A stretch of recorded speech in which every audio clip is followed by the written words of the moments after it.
और आपका स्वागत है हमारे चैनल में। तो कांग्रेस किस तरीके से देश विरोधी में किस हद तक गिर गई है, उसका चेहरा बेनकाब हो गया है। सीधे तौर पर वो चाइना को फायदा पहुंचा रही है। वो नहीं चाहती कि लद्दाख प्रोजेक्ट पर काम हो, वो नहीं चाहती कि वहां पर निर्माण कार्य हो ताकि सेना को सुगमता से सामान मिल सके। वो नहीं चाहती कि सेना डटकर मुकाबला करे चाइना के, क्योंकि जिस तरीके से झारखंड सरकार ने मजदूरों को वहां भेजने से मना कर दिया है, कांग्रेस की गठबंधन सरकार, झारखंड सरकार नहीं चाहती कि देश चाइना से लड़े और उसकी वहां पर मजबूती हो, क्योंकि 70 सालों में कांग्रेस ने वहां कोई रोड नहीं बनाई, कोई विकास कार्य नहीं किया, और जब आज हो रहा है तो कांग्रेस उसमें अड़ंगा डाल रही है। और कांग्रेस की इसी नियत पर हम बात करेंगे राजनीतिक विशेषज्ञ पवन त्यागी से। सर, आपका बहुत बहुत स्वागत है हमारे चैनल पर।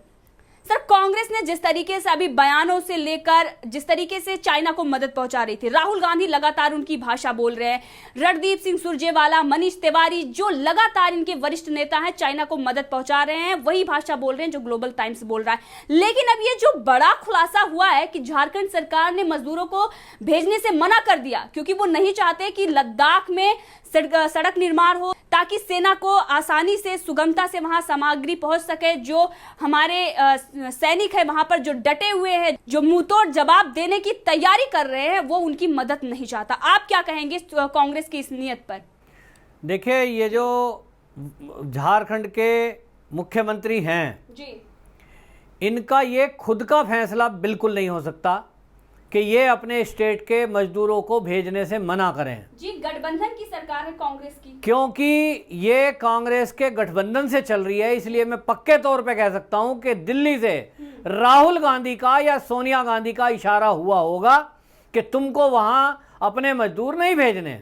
अब आप देखिए कि मजदूर वहां क्यों बुलाए जा रहे हैं, क्योंकि आप जानते हैं कि सेना लद्दाख एरिया में चीन की सेना के आमने सामने है और चीन वहां दिन रात वहां सड़कें बना रहा है ताकि वो सुगमता से अपने टैंक, तोप और सैनिकों को भारत की सीमा पर तेजी से ला सके।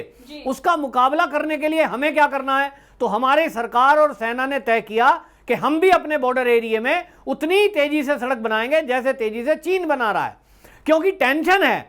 ऐसे में दिन रात काम करना है, हवाई पट्टी वहां बनानी है, देश की सुरक्षा का मामला है। और ऐसे में यह तय हुआ सेना के द्वारा कि ये जो सड़क बनने का काम है ये कौन कर सकता है? तो जिसने पहले वहां कॉन्ट्रैक्ट लिया है, जिसने पहाड़ी क्षेत्र में सड़क बनाने का एक्सपीरियंस हो जिसके पास, तो ये झारखंड के जो मजदूर हैं इन्होंने वहां पहले काम किया है और इसलिए कॉन्ट्रैक्ट जी। तो आप देखते हैं कि लेबर जो है वो कॉन्ट्रैक्ट पे बुलाई जाती है, तो कॉन्ट्रैक्ट पे या तो बिहार का कोई कॉन्ट्रैक्टर होगा, झारखंड का होगा या मध्य प्रदेश का होगा, वहां सड़क बनाने वाले जो मजदूर हैं वो मिलते हैं।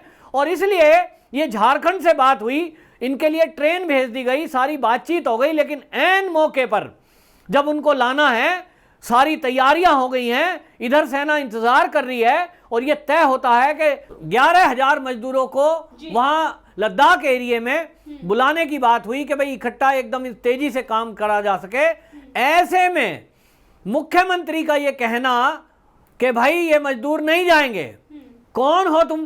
क्या ये तुम्हारे यहां बंधुआ लोग हैं? और फिर ये तो सुरक्षा से जुड़ा मामला है, कल को अगर सेना में कहीं जरूरत पड़ेगी तो क्या ये इसी तरह का रुख इख्तियार करेंगे कि हमारे प्रदेश के लोग, अभी माहौल ठीक नहीं है? माहौल ठीक नहीं है तो वहां जो किसी के भी घर का बच्चा जाएगा वो कौन है जो सेना में वहां बॉर्डर पर खड़े हैं आमने सामने बंदूक की नोक पर? वो भी तो किसी प्रदेश के हैं, वो भी तो किसी मां के लाल हैं। तुम अगर भलाई करना चाहते हो तब कहां गए थे जब उनको सुविधाएं पहुंचानी थी और अन्य राज्यों से उनको विस्थापित करके लाया जा रहा था? तब तुम सामने नहीं आए।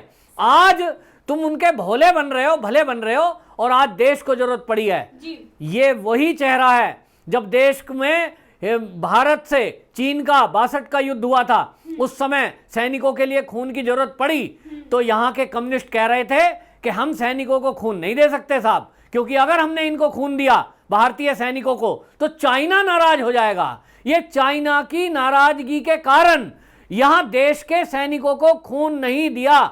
ये मानसिकता है, ये कम्युनिस्ट विचारधारा की आज वही चरित्र इस देश की कांग्रेस सरकार और कांग्रेस की पार्टी ये कर रही है कि जब देश को जरूरत है आप हमारी सेवाओं की, ऐसे समय में मजदूरों के बीच में टांग अड़ाना, ये उनको रोकना, ये देशद्रोह की श्रेणी में आता है। ये जो है सारा भारत देख रहा है। काम नहीं रुकेगा, काम तो हो ही जाएगा। और भारत का काम, क्योंकि भारत में कोई ऐसा मजदूरों की कमी नहीं है, लेकिन ये जनता देख रही है कि ये कांग्रेस और इनसे समर्थित जहां सरकारें चल रही हैं, ये किस तरह का करैक्टर है इनका। ये भारत में सेना का मनोबल डाउन करने की बात करते हैं और इसी तरह झूठ फैलाते हैं। कभी ये कहते हैं 40 किलोमीटर सेना अंदर घुसी आई, झूठे झूठे हवाला देते हैं। जी बिल्कुल। और इस तरह की बातें कर रहे हैं जो देश इनको कभी माफ नहीं करेगा। जी बिल्कुल, आपने सही कहा। इस वक्त देश से गद्दारी कांग्रेस कर रही है और जैसे कि आपने कहा कि आज कांग्रेस दिखा रही है, ये आज नहीं है, ये आज से है। जब हमने 1956 में देखा कि किस तरीके से नेहरू ने हिंदी चीनी भाई भाई का नारा लगाया, उसके बाद 1962 हुआ। आज जिस तरीके से कांग्रेस उनको मदद पहुंचा रही है, इसका खुलासा सुरक्षा एजेंसियों को भी करना चाहिए कि आखिर कांग्रेस के और चाइना के बीच में चल क्या रहा है। एक तरीके से ये पूरी समर्थन देते हैं उनको, राजदूतों से जाकर ये राहुल गांधी मिलते हैं और दूसरी तरफ ये मजदूरों को मना कर देते हैं। 8000 मजदूरों को इन्होंने जाने से मना कर दिया। तो ये दिखाता है कि कांग्रेस के और चाइना के रिश्ते कितने मजबूत हैं। जो इन्होंने नारा दिया था हिंदी चीनी भाई भाई, ये नारा होना चाहिए था कांग्रेस और चीनी भाई भाई, क्योंकि कांग्रेस कभी भी चीन के खिलाफ नहीं जा सकती। चाहे चाइना कितना भी भारत के खिलाफ जहर उगल दे या कितना भी हड़प ले, कब्जा ले, लेकिन कभी भी कांग्रेस चाइना के खिलाफ नहीं जा रही। आज वो सवाल उठा रहे हैं प्रधानमंत्री नरेंद्र मोदी में, आज वो सवाल उठा रहे हैं सेना के शौर्य पर, लेकिन कांग्रेस क्या कर रही है ये कोई नहीं देख रहा है। किस तरीके से हम इतिहास खोल के देखें तो पंडित जवाहरलाल नेहरू, जो जवाहरलाल नेहरू हम कहेंगे कि किस तरीके से उन्होंने 1962 में जमीन दे दी। अगर उस वक्त, ये आज भी कहते हैं लोग कि अगर उस वक्त वायुसेना से प्रहार किया गया होता तो चाइना के सैनिक टिक नहीं पाते, उनके पास न ईंधन थे और उस वक्त उनके पास रनवे भी नहीं थे। लेकिन इन्होंने उस पर समझौता कर लिया क्योंकि ये अहिंसावादी थे, इन्होंने कभी भी तवज्जो नहीं दी भारतीय सैनिक को। और आज भी ये सवाल उठाते हैं, चाहे सर्जिकल स्ट्राइक हो या कोई भी बयान आता है सेना की तरफ से, ये उसको गलत तरीके से पेश करते हैं और पूरी दुनिया में ये गलत चीजें दिखाते हैं। समर्थन अगर करेंगे तो ये चाइना का करेंगे, पाकिस्तान का करेंगे, लेकिन ये देश की सेना का समर्थन कभी नहीं कर सकते। इस पर आप क्या कहेंगे? ये बिल्कुल सीधा सीधा, ये मुख्यमंत्री कोई भी हो, जेएमएम का है लेकिन इनके समर्थन से चल रहा है, ये देश के साथ गद्दारी है। और आपने जैसा कहा 1962 में ये विवाद ही नहीं होता अगर 1962 में जवाहरलाल नेहरू का देश हित में फैसला हुआ होता। आज भी हमारी भारतीय सेना ये पछताती है कि हमारे दिल्ली में बैठे हुए राजनयिकों का ये फैसला गलत था, जिसके कारण भारत का काफी भूभाग हमको जीता हुआ भी छोड़ना पड़ गया था।